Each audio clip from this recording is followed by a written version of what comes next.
Wendy, my wife and I, we were quite worried that it was too far out. Like we are literally the last winery so far on the bench. Like we even go past Nickel if you haven't been out here.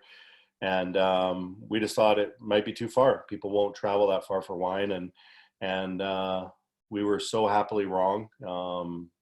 It's been a blessing in disguise ever since. And this year we've shifted into just going into wine tours only. We walk the property and now talk about. Actually, I'll get into wine tours here in a bit. Oh, and I put a bigger picture of the one on the left coming up. Whoop, I'm going backwards. I'll talk about this other picture on the right here in a little bit. This is actually the Cavada vineyard. And you can you actually see my mouse moving? No? Yes, we can. Okay. So where my mouse is over here, this is actually Nickel Winery.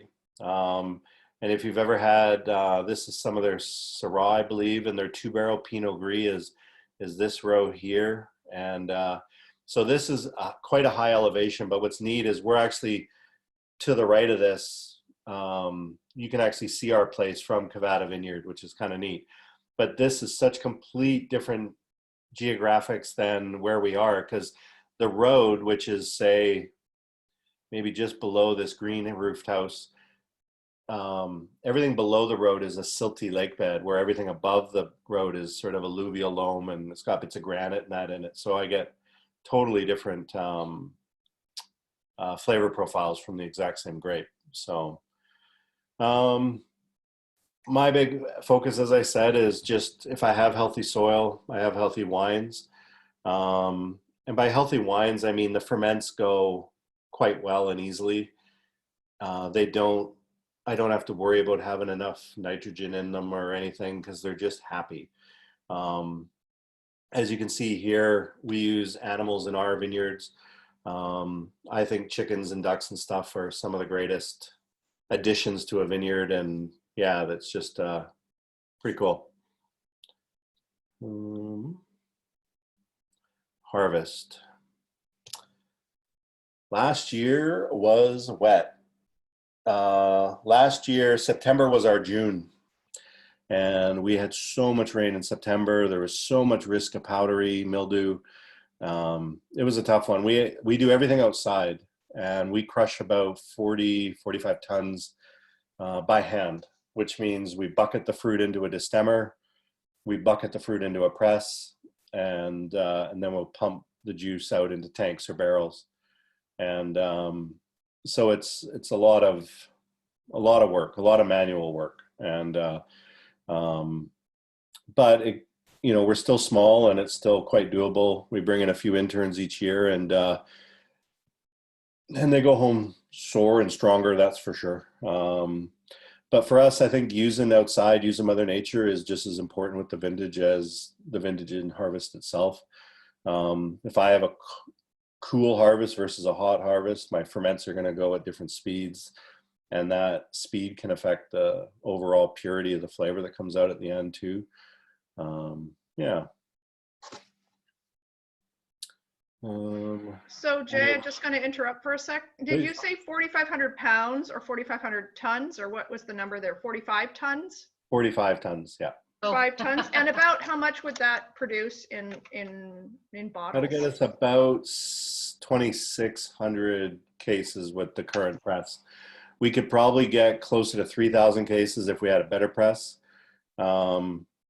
But in fact, I think I bought one of Tyler Harlington's old presses last year, and it was a lifesaver. But it's still a lot of stuff by hand. It's just a little bladder basket press and that. But yeah. Yeah. Do we need to do a GoFundMe? I know.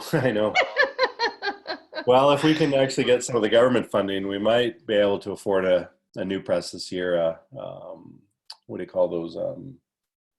Hydraulics. So it's still basket, but we don't have to do as much work, and it gives way better extraction, and just the extraction alone would pay for itself in a year and a half. So yeah. What else? Pretty much when you make bubbles,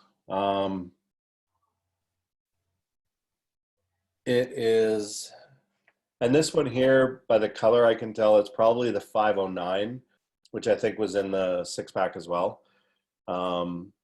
And even though this is a little darker than what you'll see in the bottle, every wine does this, where especially reds, they'll always lose a bit of color. And also, if you play with sulfur, sulfur takes color out of wine as well. We use very, very little sulfur, so it doesn't take that much color out, but it'll always be a shade less than what you're looking at through harvest as a finished product and that. So, but as you can see here, this is measuring sugars, which we do every day once the juice comes in. You can see we even write on the barrels the day, and then we'll put the bricks. And a bricks is a unit of a sugar or a measurement of sugar that a brick is worth about 10, 11 grams per liter of sugar.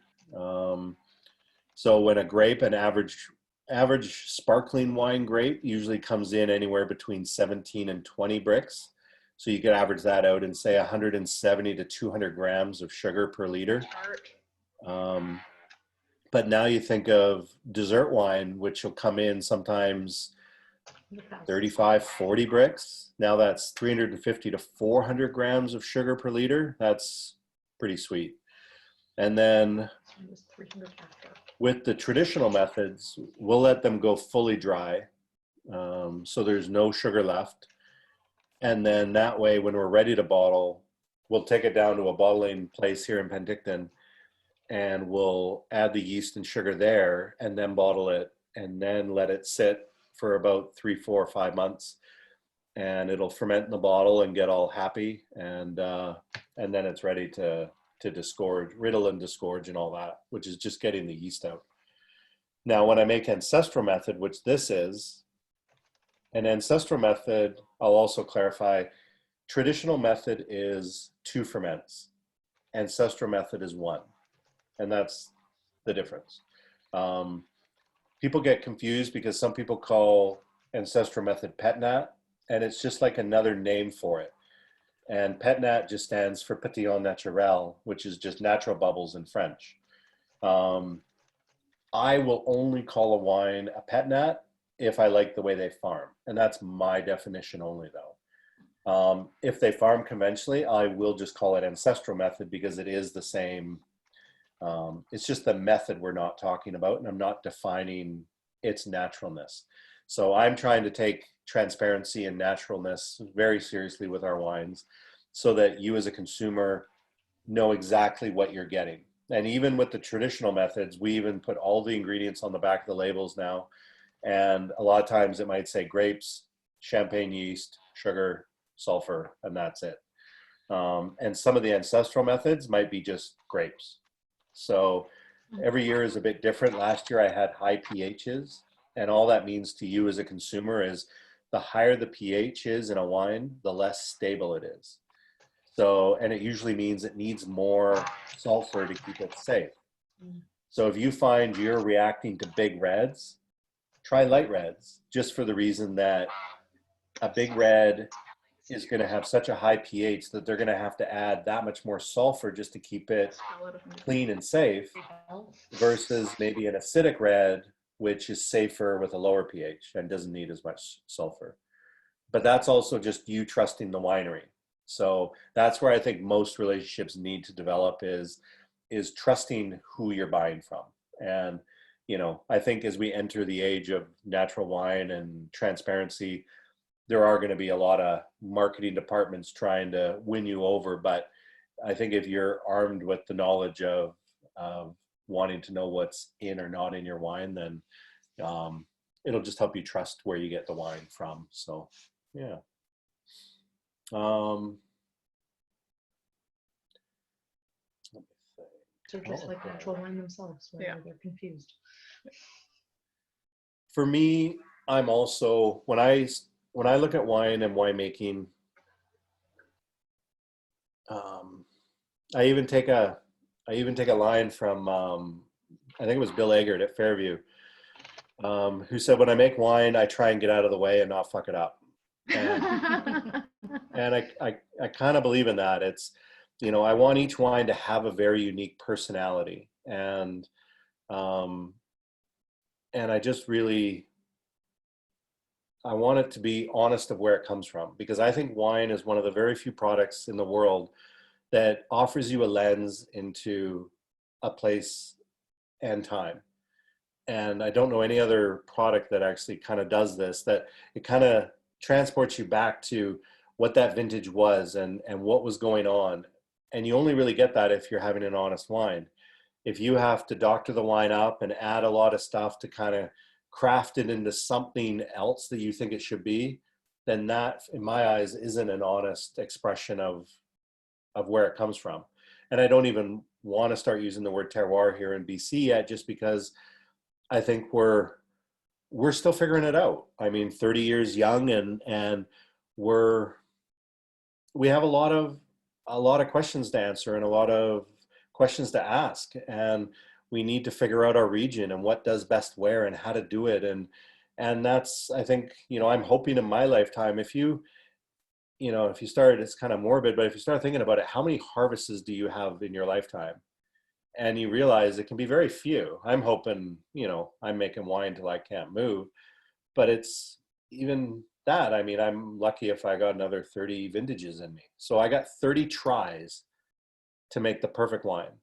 And what is perfect, right? I guess it's my definition too, but it's sort of a, you don't have that many. So your learning curve has to be, I think, pretty steep in trying to figure all this out, and really just trying to make wines that you can be proud of. And, I make a lot of crap too that I don't care for. And I'm the worst salesman when it comes to me selling my own stuff, and I don't like it. It's really, really hard. Barb can attest to this. And it's just, I just want to speak to that point. I think that you're human. And I think one of the things I recognize is if someone said to me, tell me, about yourself, I'd be like, no, I don't want to, but I could talk about you, Jay, all day. So that's one of the things that we need each other, and we need to share each other's stories, and we need to collaborate. So, that's what I get it. So, but, talking about some of the things we've learned, I'm old, so I've learned a lot, but you're not that old. So, you want to tell us a few things that you've learned, because that help us. No, it is. And like I said, for me, it's seeing that real direct connection between, like when a ferment is healthy and it stays clean all on its own, and you're left with such purity in the glass, you see such a direct connection to the quality of the soil. And you don't get that through chemicals. You don't get that through fertilizers in a way.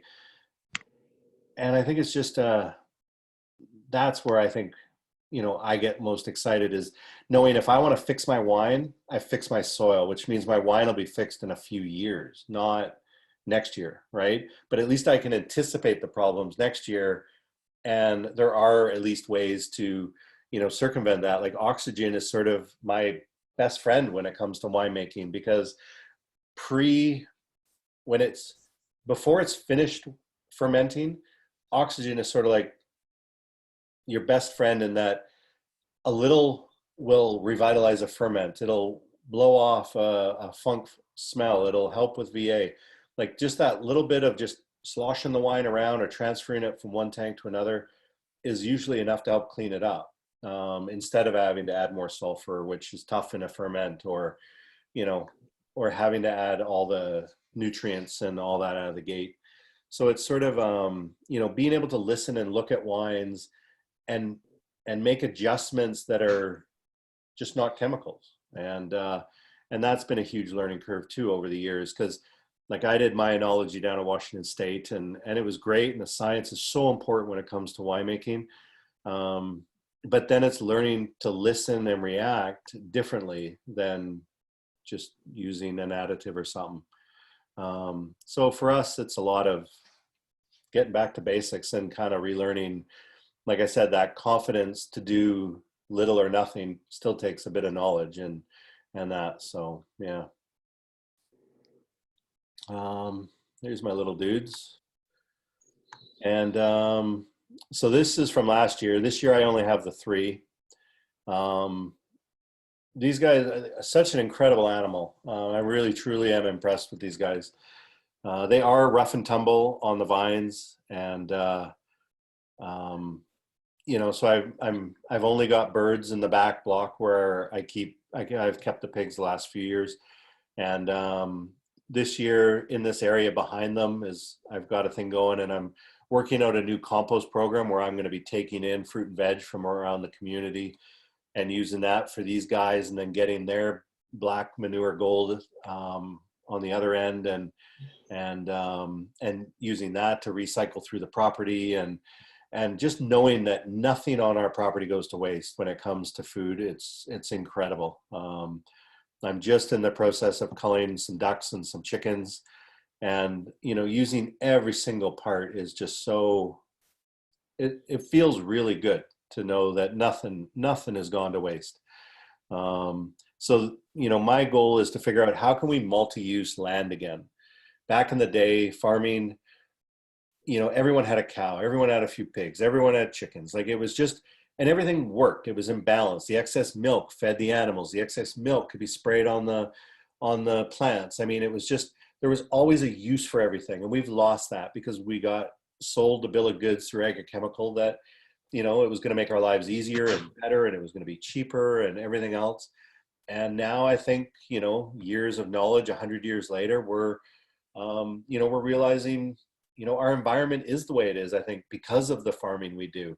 I think our health is the way it is because our food doesn't have the nutrients it used to once have.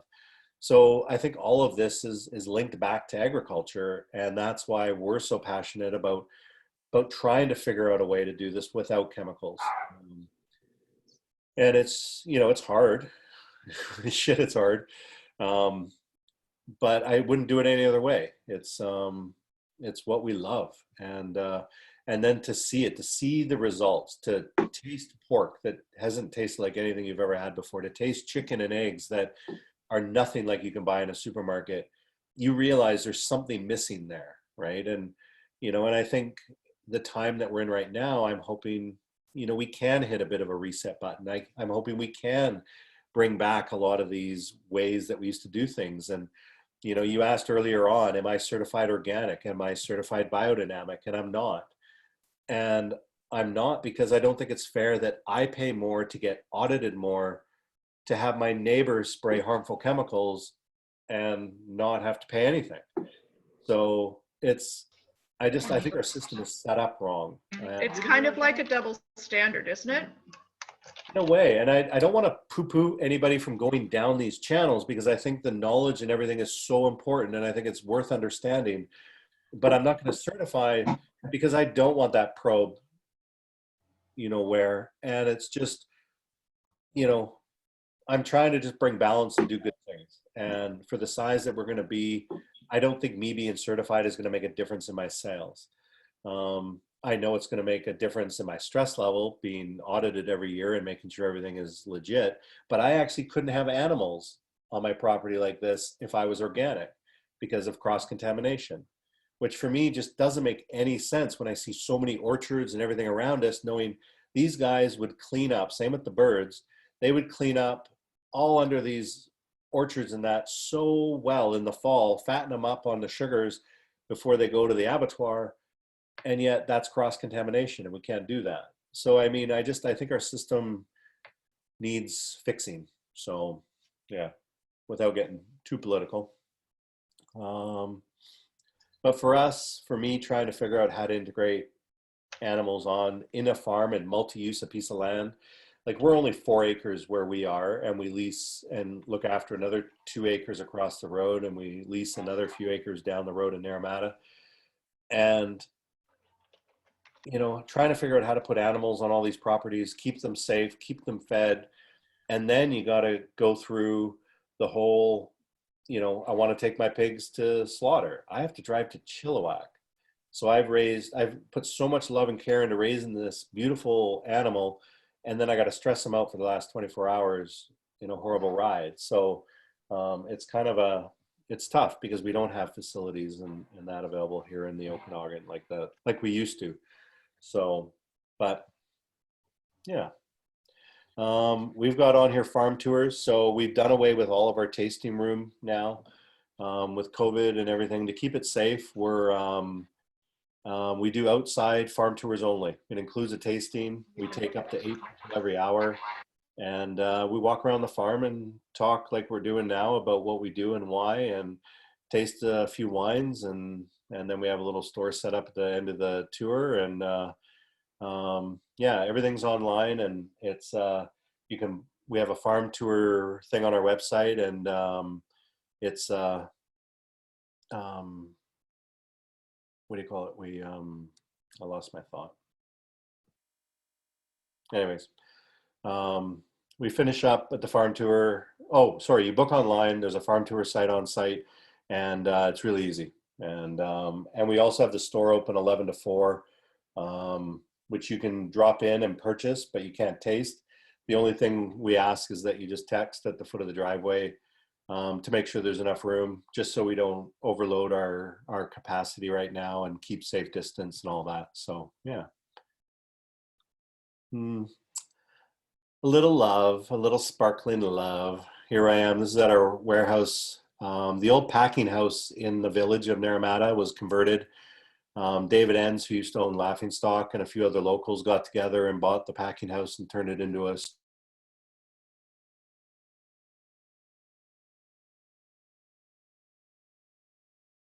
There we go. And we store our wines there, and we also set up all our whittling racks like this. So you can see some of the neat colors in the different gamets. This dark one is the Carameus Gamay, which is in the 6-pack. And I have a feeling this one is the 787 clone from Mariani, which is already sold out. So yeah. So a few of you tonight are drinking this fellow, so am I. The reason I love this fruit is volcanic soils and Gamay are very, very good together. Totally different profiles. I tend to play more in the tart, rhubarb, cranberry, underripe strawberry type area on this guy.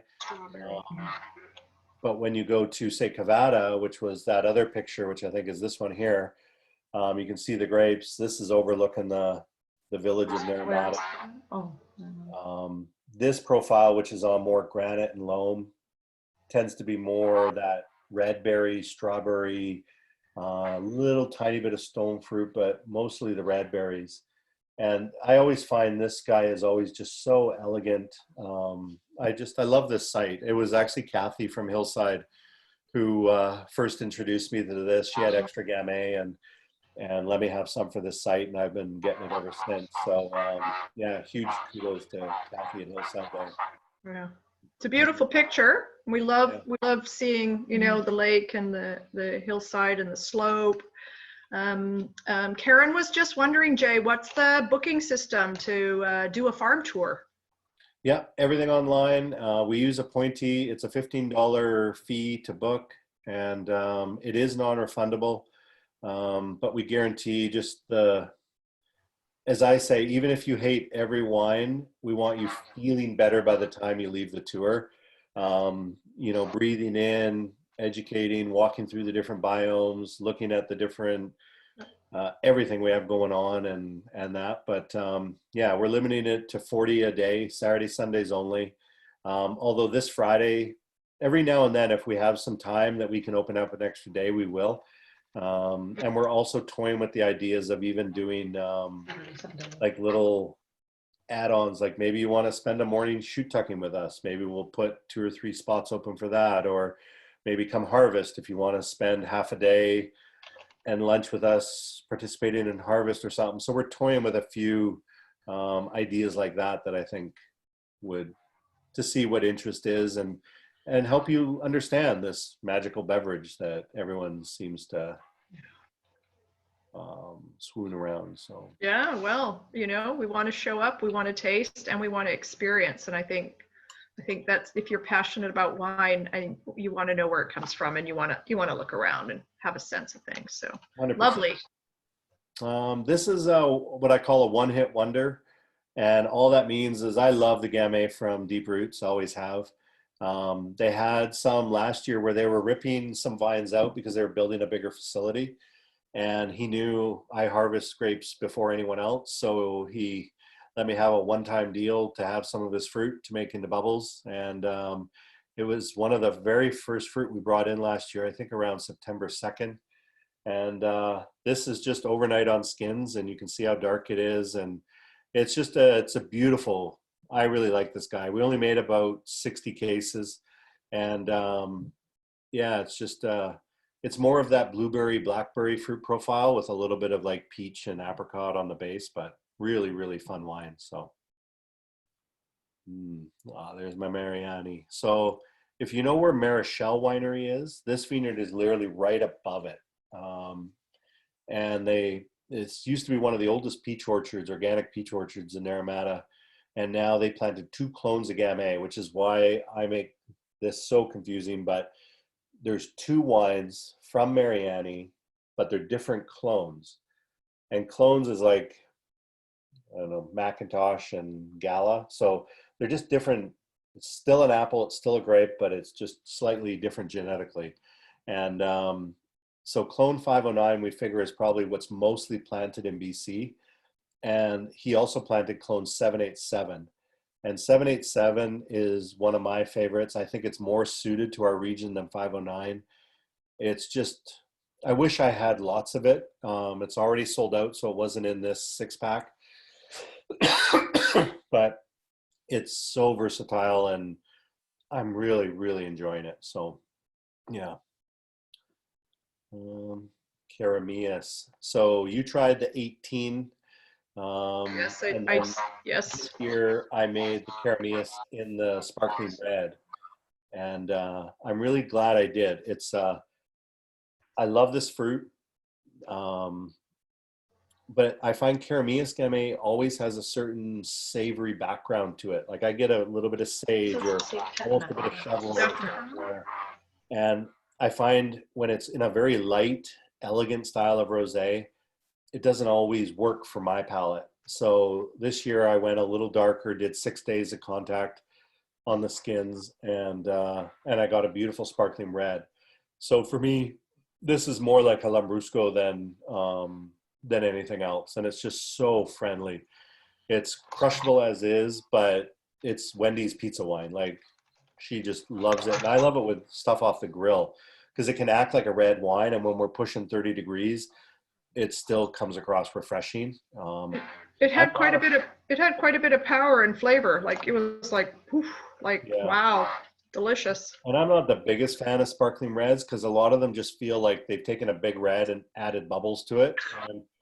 And I think still it has to be quite balanced right out of the gate in order to work. And that's where, you know, if I still pick it on the right acidity and watch the contact so it doesn't get over too much anything, then yeah, I still have to have that balance right out of the gate, or else, yeah, it's just not going to work. So,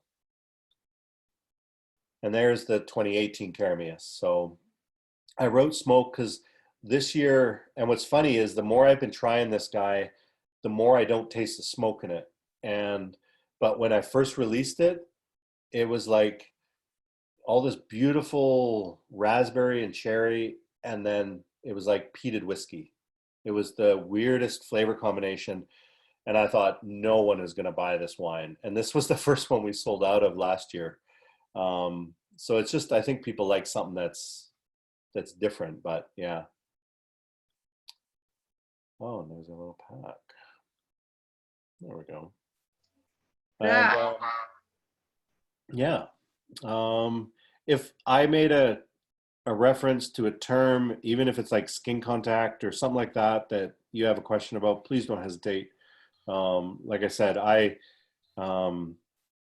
you know, for us at Speak, a lot of times I use the word, my ferments are ripping well. And everyone's like, is ripping a winemaking term? And I'm like, no, it's just, yeah, the way we talk sometimes. So, but. So this slide really is just so you all have the contact information. You can follow on Instagram if you probably already are. You can follow on Facebook. You've got the email address here so you can book your tour. You can buy your 6-pack. If you are having issues, there's even a phone number you can call Jay and speak to him personally, or Wendy. Yeah, so that brings us to the end of our PowerPoint presentation. So Jay, that was really great. We can open it up now to questions and conversation about, is it still possible to buy a 6-pack? It is absolutely still possible to buy a 6-pack. The Good Wine Gal pack will be up for a bit until Jay tells me I've sold all of his inventory, which was my target. So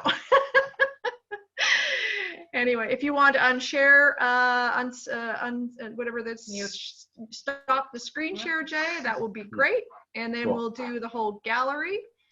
And then, yeah, and then we can just, everybody, we can unmute. If you've got questions, you can ask directly, or you can put them in the chat, and certainly I can bring them forward. So I just want to say, though, that was just a great presentation, and thank you, Jay. Like, thank you for the PowerPoint, and might be a good time to do a bottle shot if you have a bottle in hand, because we did a glass shot. So now we're going to capture the label shot. So, and I'm going to do my little camera thing. So Monica's going to hold the bottle up, actually. And then, oh, you can, oh yeah, okay. So we're actually little gluttons over here, because we have more than, oh, wait, no, yeah, hang on. I'm already posing. Yeah. So let's just, and I really think maybe a few people had some issues getting in, so I'm sorry that it was as confusing as it was, but all right. So cheers to everyone. Thank you for joining us, and here are the beautiful bottles, and how awesome is that? All right, thank you. Okay, so let's unmute and have a chat. And if anybody wants to leave, you're welcome to leave us now, but Jay's going to stay for about 15 more minutes, and then we're golden. Cheers. Hello. Are you working with any other grapes other than Gamay? Just Chardonnay. Okay. Yeah, I thought I remembered a Chardonnay.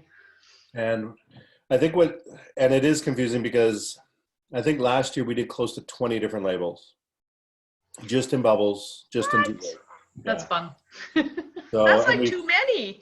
I know. Oh, and when Wendy does the labels, I hear about it. So yeah, but a lot of times you get into a vineyard, a batch, you know, somebody offers you fruit, you just can't say no, and yeah, you run with it. But we also started a new label this year, and it's got the outline of a little pig on it.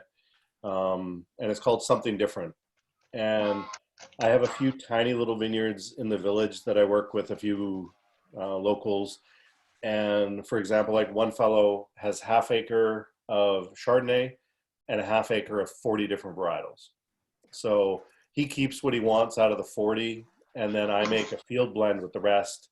And I put that, if any of you had been to Juice Bar last year, we did, like, I think maybe 10, 12 cases, and it just all went to them because I left the sediment in the bottom and it needed some instructions prior to opening, sort of thing. So shake well, was that one of the instructions? It was pour fast was the instruction. But and I've even done 2 wines this year where I've left sediment in and lowered the pressure, where you still have to pour the first glass or 2 out and then let it incorporate all the lees, and then try it against the clear versus the cloudy. And you'll see why I like it with the lees better. It softens a lot of the angles on the harsh acid sometimes, and it just gives it a whole new palate texture that I think will lend itself to food in that as well. So yeah. And food is also something that a lot of people ask with bubbles, because they think it's always it's the wine you start or end your evening with, or most people just don't think of food with bubbles. But I think that's one of the reasons that steered me towards sparkling more than anything, was just the versatility of it. And if you've ever been to any of my dinners where we pour only bubbles, you'll be amazed at how versatile the bubbles are with food. And, you know, I tend to like to look towards its acid and acidity and structure. And just, if you almost like to think of, remember in algebra, 2 negatives equal a positive? So if you put two acids together, one in food, one in wine, they cancel each other out a bit, and then it makes the wine taste fatter. And the easiest example of that is like Sangiovese with Chianti and tomato sauce. It always makes Chianti feel like a big red wine, and then when you have it without food, you're like, this is pathetic. What is going on here? And that, so yeah, it's kind of, yeah, acid and acid definitely like each other with food and wine. So, and then of course, we're so fortunate with our seafood. Karen, I am so jealous of you tonight because I would love to be wrestling 5 pounds of spot prawns right now. So, Well, and these bubbles and prawns are just incredible. So yeah.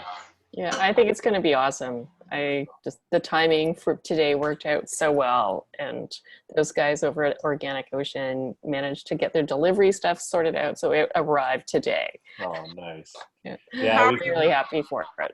How are you preparing them, Karen? I will not be preparing them. That's the best way. Yes, Hans is going to grill, but I have also, like deheaded 5 pounds of prawns and made the stock, and I've got the other 3 pounds in the freezer now, and Nice. so it's been a busy day. Yeah, one of my favorites is I'll leave them whole, do them on the grill, and I'll do sesame oil and lots of flake salt. And nice. I'm sorry, I don't know if you can hear the snorting coming down the stairs. That's Come Buddha. on. That's Buddha, Come on right? in, Wendy. Come on in. Is it a pig or a dog? No, it's Buddha, the dog. Oh, that Did was you Wendy. just call? Really? Oh, Oh, Muffer. hello. I love that. Oh, he's beautiful. He's gone. So she's Buddha's our hostess when you come on tours. If she's not sunstroke, she's out leading the tours with me. So, but yeah, simple oil, salt, and barely cook them, like half cook them, just to get the shell off. And then the oil and the salt from your fingers season the prawns as you take them out of the shell. And it's just one of my most favorite ways of having spot prawns. And yeah, it's so good. So Yeah, I've never made them. Yeah, absolutely. Simple is the best. yeah. For sure. I don't like it to get too complicated. No, we just had a ceviche and spot prawn the other night with just a touch of lime and orange juice, and it was so good. So Oh, why did I not think of that? yeah. No, well, I might, you know what? I might pull a few of the prawns before they hit the grill. And then we've got some of the lemons Nice. from our own harvest. Yeah. Right. A Meyer lemon. Oh, wow. Yeah. So good. Yeah. It would be fabulous. I know we were on the last legs of our sorrel leaves. It started to bolt, and so we usually end up some of the sorrel leaves with that lemonness, and threw that into the ceviche too with some avocado, and it's just so good. So yeah, It'd be so nice. oh, All I can say to everyone who's listening is if you don't follow Jay on Instagram, you may miss the fact that this is a culinary masterpiece that goes on at Bella Wines on a regular basis with a grill and with harvest and with harvesting the animals and the lovely dishes that are prepared. It's really extraordinary. Yeah, it's really great to see. And we just did duck confit last night with one of the ducks and made some duck confit nachos, and it was so good. So yeah. And of course they would go very well with this sparkling gamay, would it not? Yes. Perfect. All that flavor. Wow.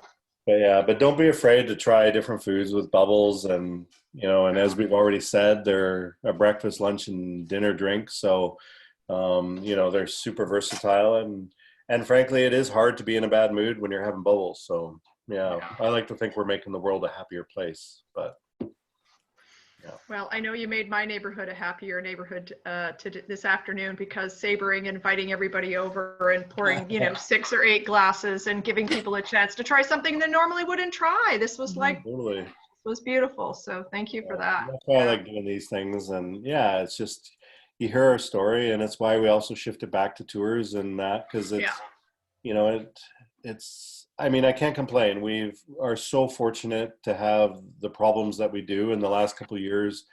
we could have 10, 20-minute waits to get in the tasting room on weekends, and I couldn't have asked for a better problem. But we also didn't connect with our consumers again and our guests on the property. And it was just now I kind of have something to say, and I don't like the way farming has taken us. And I think it is important that if you know my story, you can tell my story. And I think that's so important today. It is based on trust, and, think of how many people you refer wines or restaurants and that too. And, your opinion counts. And that's why it's important that you understand what we're trying to do. So, at least you're, love or hate it, at least you understand it. So, yeah.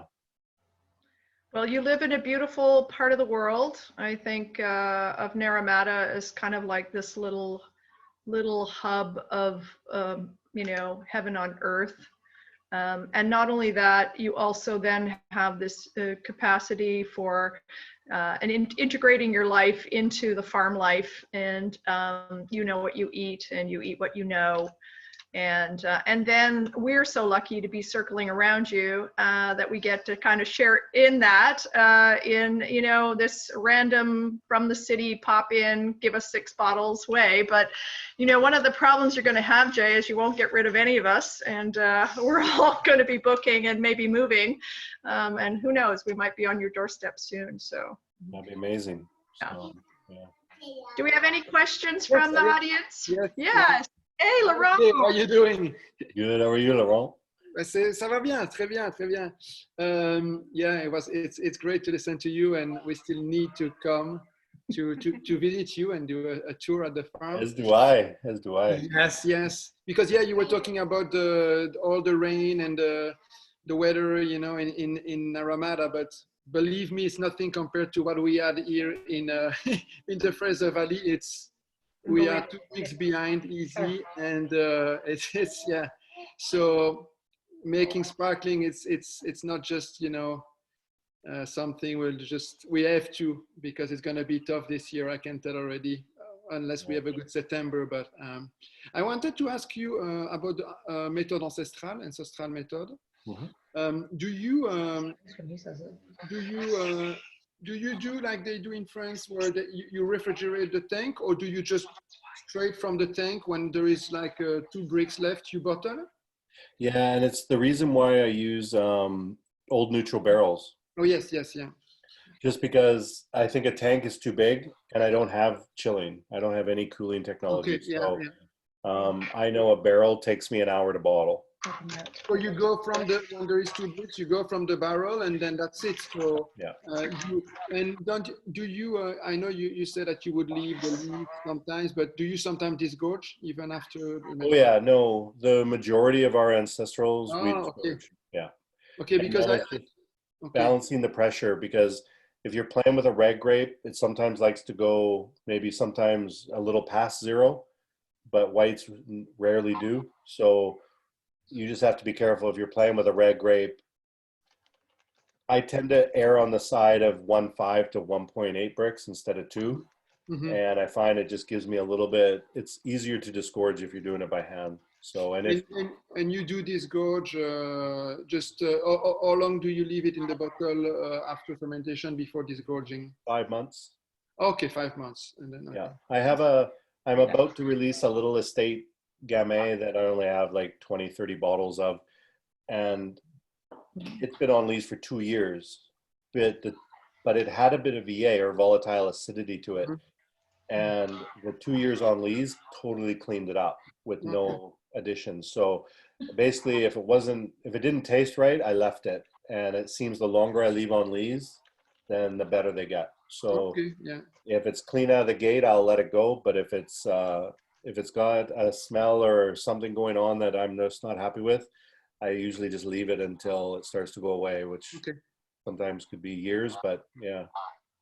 And then a quick other question. You say you use barrels, like neutral barrels, to ferment. Yeah. So I know it imparts some oxygen, this, but what would you say would be the difference between a wine that is fermented in a barrel, neutral barrel, and a wine fermented in, let's say, stainless steel tank?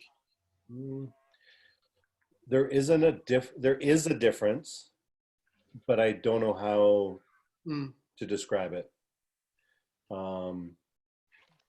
But there is a difference, and I don't know.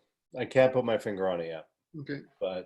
And I only notice it if it's long-term aging. Because the other thing to keep in mind is with some of the ancestrals, because we are harvesting in early September and it's still warm out, that they may go from being picked to being pressed within a day, and then they're in barrel within a day, and then they're being bottled with, I think the quickest bottling I've done is 7-8 days.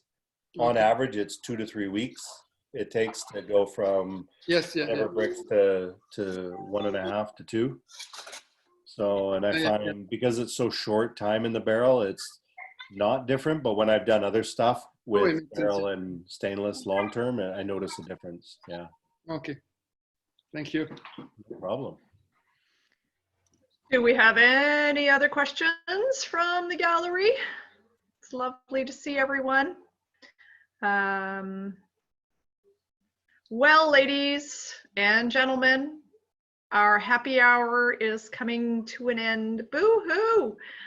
Such an honor to have you here, Jay, really. And thanks, Laurent, for popping in. So Laurent is the winemaker and owner with his wife, Melissa, Whispering Horse in Yarrow, British Columbia, which is the Eastern Fraser Valley. So they're going to be on in a couple of weeks. But really, really just such a treat, Jay. Thank you for talking about these lovely wines. Thank you for making bubbles. I love bubbles. Bubbles are my life. I just can go on for a long time about bubbles. But all of you who came to visit today and hang out, keep cooking lovely food. Keep sipping lovely bubbles. The offers online. If you like what you hear, vote. And let's all vote with conscience as we try to elevate the things that matter to us most. So anyway, cheers to everyone. Thank you, Jay. And thanks again. Happy hour has come to an end. So thank you for coming. No, my pleasure. Thank you, guys. Thank you so much. Thanks, Jay. Nice to see you. You too. I appreciate it. Thank you. Bye-bye. Thank you. Bye.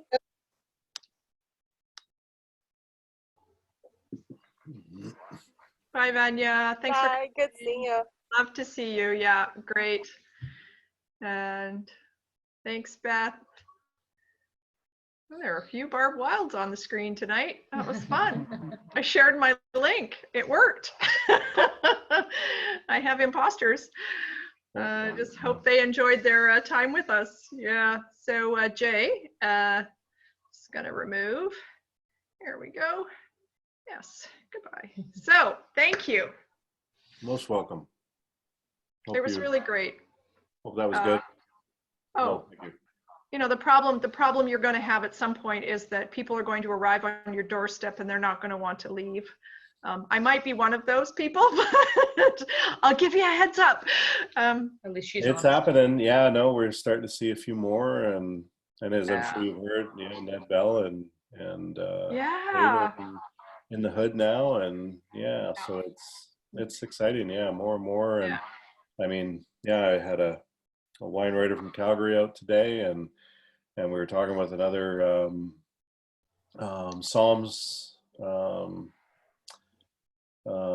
are heading down this weekend, and it seems everybody's a little anxious just to get out of town, and I can't blame them. So that's our disconnect, is not knowing what the city's going through and that, but it's exciting to see people again. So Well, if you've been following on Facebook, Sea Star has part of their business for sale. That winery and brand is for sale. We actually looked at that place before we started. It was Pender Island.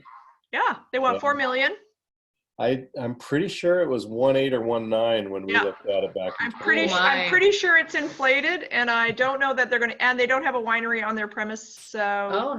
They have built a brand. They're selling the brand too. Yeah, they have built a brand that has some cachet. Yeah, people will take whatever they can get in the Lower Mainland, to be honest. No, Sea Star's done a very good job for being a Gulf Island winery for integrating into Vancouver.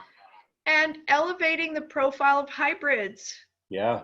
It's kind of what I think about Laurent, like Laurent in Yarrow, like nobody even thinks about wine in the Eastern Fraser Valley, like nobody. No. I went out there last weekend, so. Not quality wine anyway. Yeah. No, he's got such a beautiful site there, and yeah, it's gorgeous. My sister lives down the road from him, and nice.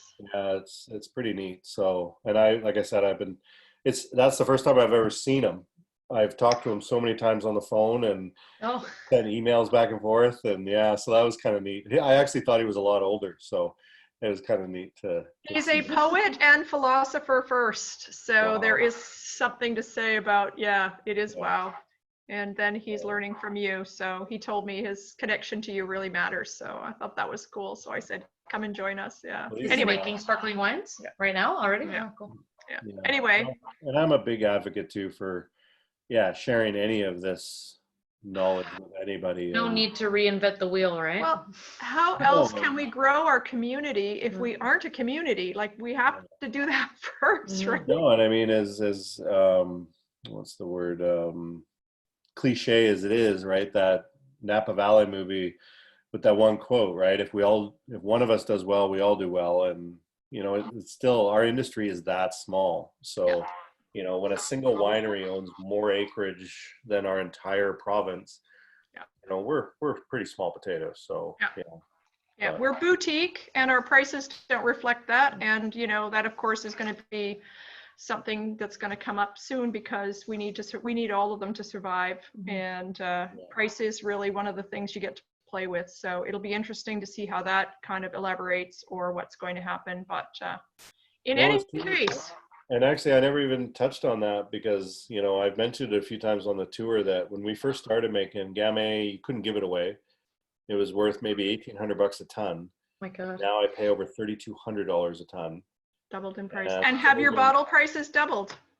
Right, but I've gone up $3 a bottle since we first started, right? So So I say this to a lot of people. I don't think we understand the value we have in British Columbia, and I don't think we charge our prices about what the value is that we have in a bottle. I think we charge what we think other people will pay, and that's just not the right model. It's kind of all over the place, right? Like some wineries are overcharging and some are 100% undercharging. 100%.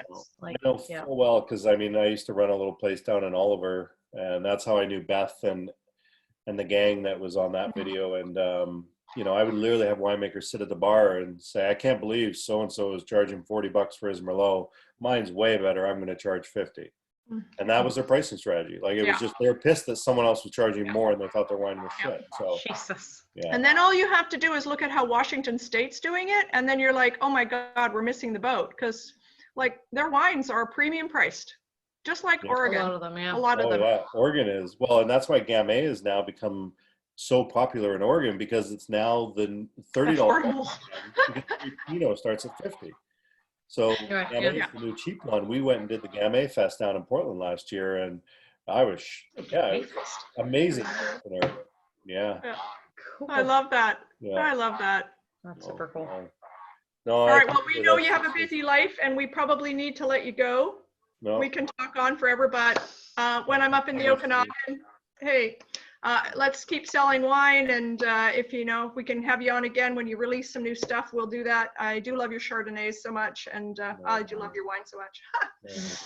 I'll get ready to do up a tally, and So I have you on till the 31st of July. You can tell me if that's too long or however you want to do it. It's totally fine by me.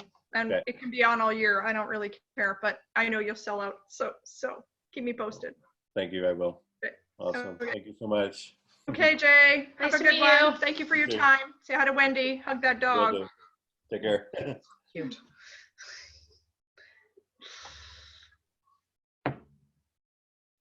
There he goes. Oh, look at just us. And I'm going to save this. Save. Well, thanks for we can go sit sharing with me. outside. Yeah, can we? It's sunny so out there. super hot in here. Oh my God, I'm dying. And let's end. Yeah, I just went to